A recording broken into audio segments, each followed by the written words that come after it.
After 2 whole years, Pharaoh dreamed that he was standing by the Nile, and behold, there came up out of the Nile 7 cows, attractive and plump, and they fed in the reed grass. And behold, 7 other cows, ugly and thin, came up out of the Nile after them, and stood by the other 2 cows on the bank of the Nile. And the ugly, thin cows ate up the 7 attractive, plump cows. And Pharaoh awoke, and he fell asleep and dreamed a second time. And behold, 7 ears of grain, plump and good, were growing on one stalk. And behold, after them sprouted 7 ears, thin and blighted by the east wind. And the thin ears swallowed up the 7 plump, full ears. And Pharaoh awoke, and behold, it was a dream. So in the morning his spirit was troubled, and he sent and called for all the magicians of Egypt and all its wise men. Pharaoh told them his dreams, but there was no one who could interpret them to Pharaoh. Then the chief cupbearer said to Pharaoh, I remember my offenses today.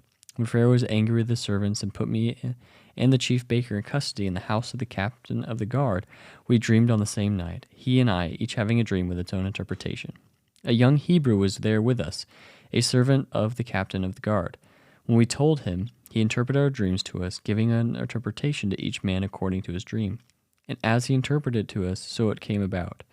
I was restored to my office, and the baker was hanged.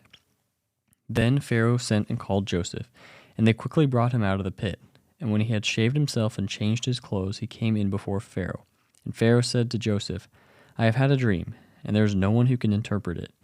I have heard it said of you that when you hear a dream, you can interpret it. Joseph answered Pharaoh, It is not in me. God will give Pharaoh a favorable answer.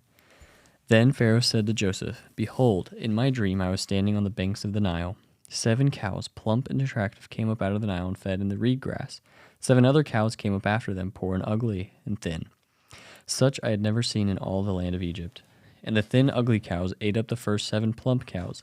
But when they had eaten them, no one would have known that they had eaten them, for they were still as ugly as the beginning. Then I awoke. I also saw in my dream 7 ears growing on one stalk, full and good. 7 ears withered, thin, and blighted by the east wind, sprouted after them, and the thin ears swallowed up the 7 good ears.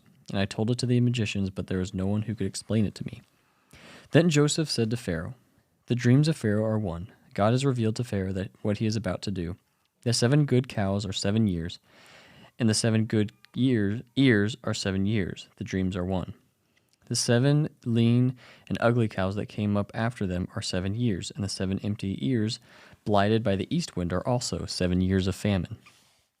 It is as I told Pharaoh. God has shown to Pharaoh what he is about to do.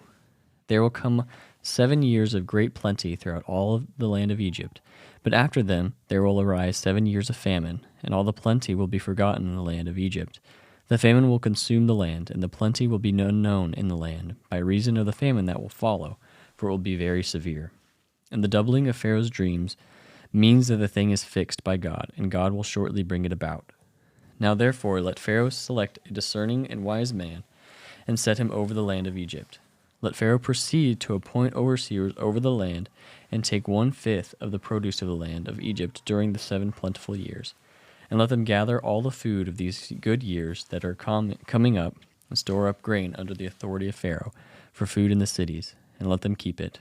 That food shall be a reserve for the land against the 7 years of famine that are to occur in the land of Egypt, so that the land may not perish through the famine. This proposal pleased Pharaoh and all his servants. And Pharaoh said to his servants, Can we find a man like this, in whom is the spirit of God? Then Pharaoh said to Joseph, Since God has shown you all this, there is no one so discerning and wise as you. You shall be over my house, and all my people shall order themselves as you command. Only as regards the throne will I be greater than you. And Pharaoh said to Joseph, See, I have set you over the land of Egypt. Then Pharaoh took his signet ring from his hand and put it on Joseph's hand, and clothed him in garments of fine linen, and put a gold chain about his neck. And he made him ride in his second chariot. And they called out before him, Bow the knee. Thus he set him over all the land of Egypt. Moreover, Pharaoh said to Joseph, I am Pharaoh, and without your consent no one shall lift up hand or foot in all the land of Egypt. And Pharaoh called Joseph's name Zaphenath Paneah, and he gave him in marriage Asenath, the daughter of Potiphar, priest of On. So Joseph went out over the land of Egypt.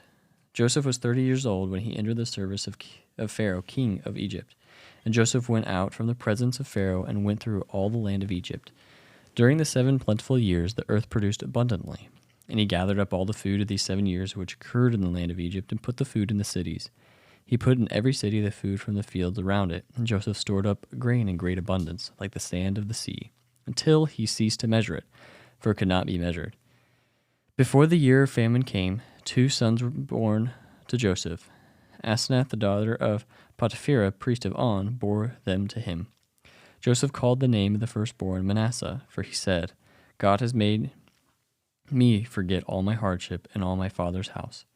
The name of the second he called Ephraim, for God has made me fruitful in the land of my affliction. The 7 years of plenty that occurred in the land of Egypt came to an end, and the 7 years of famine began to come, as Joseph had said. There are famine in all the lands, but in all the land of Egypt there was bread.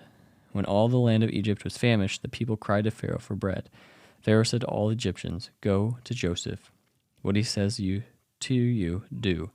So when the famine had spread over all the land, Joseph opened all the storehouses and sold to the Egyptians, for the famine was severe in the land of Egypt. Moreover, all the earth came to Egypt to Joseph to buy grain, because the famine was severe over all the earth.